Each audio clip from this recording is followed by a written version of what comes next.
자, 이번 시간에는 반복문의 효용에 대해서 알아보겠습니다.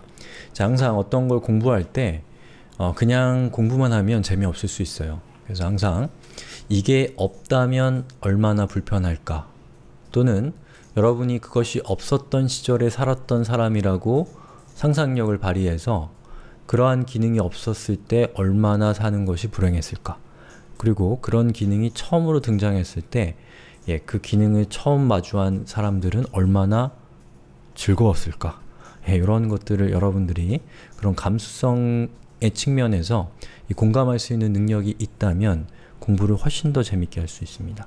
자, 그래서 반복문이 없다면 얼마나 불행해지는가에 대해서 제가 소개를 드리면서 우리 수업 뒤에 또 중요한 내용이 있긴 하네요. 자, 아무튼 한번 살펴보시죠. 자, 여기 있는 코드를 주석으로 처리하죠. 주석으로 처리할게요. 자, 이전 시간에 우리가 살펴봤던 코드죠. 자, 여기에다가 제가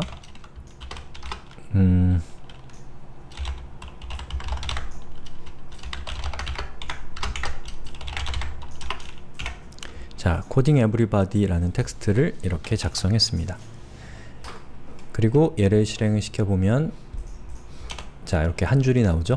자, 그런데 누가 우리한테 자, 이 Coding Everybody라는 텍스트를 10줄 출력하라고 시킨 거예요. 그러면 좀 짜증은 나지만 자, 줄바꿈 태그죠. 이렇게 카피 앤 페이스트 합니다. 정말 카피 앤 페이스트는 이 전자화된 기계가 우리에게 주는 최대 수혜 중에 하나죠. 자, 하나, 둘, 셋, 넷, 다섯, 그리고 조금 머리를 쓰시는 분은 5번 해서 한 번 더 이렇게 카피 앤 페이스트 할 수도 있을 겁니다. 자, 그리고 돌아와서 이렇게 실행해보면 이렇게 되는 거죠. 자, 그런데 10번이 아니라 한 10,000번 정도를 카피 앤 페이스트 하라고 하면 어떻게 될까요? 자, 10,000번 정도 카피 앤 페이스트 하려면 그때부터는 머리를 좀 써야 됩니다. 아니면 계속 숫자를 세다가 실수할 수도 있고, 그렇기 때문에 머리를 많이 써야 되는 상황이 오고, 10,000번이 아니라 100,000번, 200,000번, 1,000,000번 이렇게 되면 어떻게 되나요? 그때는 체계를 가지고 카피 앤 페이스트를 해야 되는 상황이 오게 되는 것이죠. 자, 그런데 그것까지는 오케이라고 쳐요. 자, 그런데 여기 있는 Coding Everybody라는 이 텍스트 뒤에다가 숫자를 적으라는 거예요. 1씩 증가되는 숫자를. 자, 그러면 제가 여기다 1, 2, 3, 4 자, 이렇게 적는 거죠. 그나마 이게 10개니까 좀 짜증나지만 했지만 이게 100만 건이라면 어떻게 하겠어요? 점점 불가능한 일이 돼가기 시작하는 것이죠. 일단 카피 앤 페이스트는 못합니다. 여기 있는 숫자가 계속해서 바뀌기 때문에.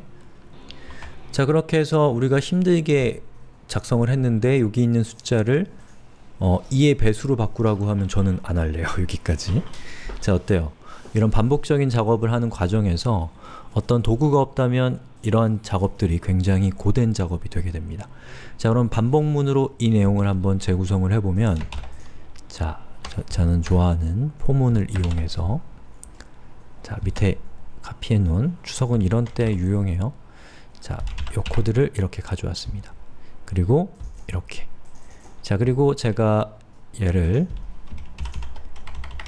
실행하면 자, 10번 반복적으로 실행하는데 아무 문제가 없죠? 근데 이 정도라고 한다면 카피 앤 페이스트와 포문을 구성하는 거의 차이, 우리 뇌가 사용해야 될 에너지의 양은 비슷비슷할 겁니다. 자, 그런데 만약에 그게 1000번이라고 하면 얘가 훨씬 더 편리해지는 거죠. 그리고 만약에 숫자를 뒤에다가 붙여야 된다 그러면 여기다가 i를 붙여주면 보시는 것처럼 0, 1, 2, 3, 4, 5, 6, 7, 8, 9 해서 아주 길게 999까지 가는 거죠.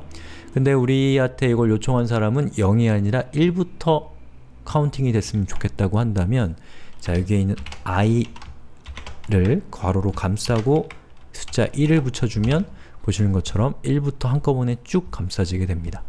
만약에 이것을 2의 배수로 하라고 한다면 여기다가 곱하기 2를 해주시면 그 순간 코드는 쫙 그 결과물이 한꺼번에 바뀌는 그런 혜택을 받게 되는 것이죠. 자, 이렇게 해서 반복문의 어떤 효용, 또 반복문이 없다면 얼마나 사는 것이 고통스러운가 라는 것에 대해서 제가 소개를 드렸고요. 다음 동영상에서는 이 반복문을 여러분들이 좀 상황에 따라서 좀 더 능동적으로 제어할 수 있는 방법에 대해서 살펴보겠습니다.